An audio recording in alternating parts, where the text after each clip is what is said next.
So যুক্তরাষ্ট্রের বিপক্ষে বাংলাদেশের আইসিসি প্রস্তুতিমূলক প্রথম ম্যাচটা পরিত্যক্ত ঘোষণা করা হয়েছে। ডালাসে বাজে আবহাওয়া বিরাজমান, টর্নেডো ওয়ার্নিং আসছে একের পর এক। মঙ্গলবার স্থানীয় সময় সকালে ডালাসে 80 কিলোমিটার বেগে টর্নেডো হয়েছে, সঙ্গে ছিল ঝোড়ে বৃষ্টি। এতে গ্র্যান্ড প্রেরি স্টেডিয়ামের অস্থায়ী বিগ স্ক্রিন ভেঙে চুরমার হয়ে গেছে। মাঠ প্রস্তুত করে খেলা সম্ভব না হওয়ায় ম্যাচটা বাতিল করে দেওয়া হয়েছে। প্রচণ্ড ঝড়ে সেখানকার জনজীবন বিপর্যস্ত, তীব্র বেগে এখনও বইছে ঝোড়ো হাওয়া।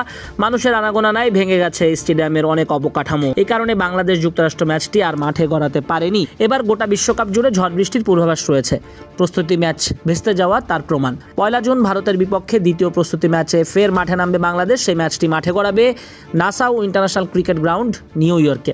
টি-20 বিশ্বকাপের প্রস্তুতি ম্যাচে এরই মধ্যে জয় পেয়েছে কানাডা, নামিবিয়া, ওমান। সোমবার রাতের ম্যাচে পাপুয়া নিউ গিনির বিপক্ষে 3 উইকেটে জয় পেয়েছে ওমান। অন্যদিকে উগান্ডাকে 5 উইকেটে হারিয়েছে নামিবিয়া।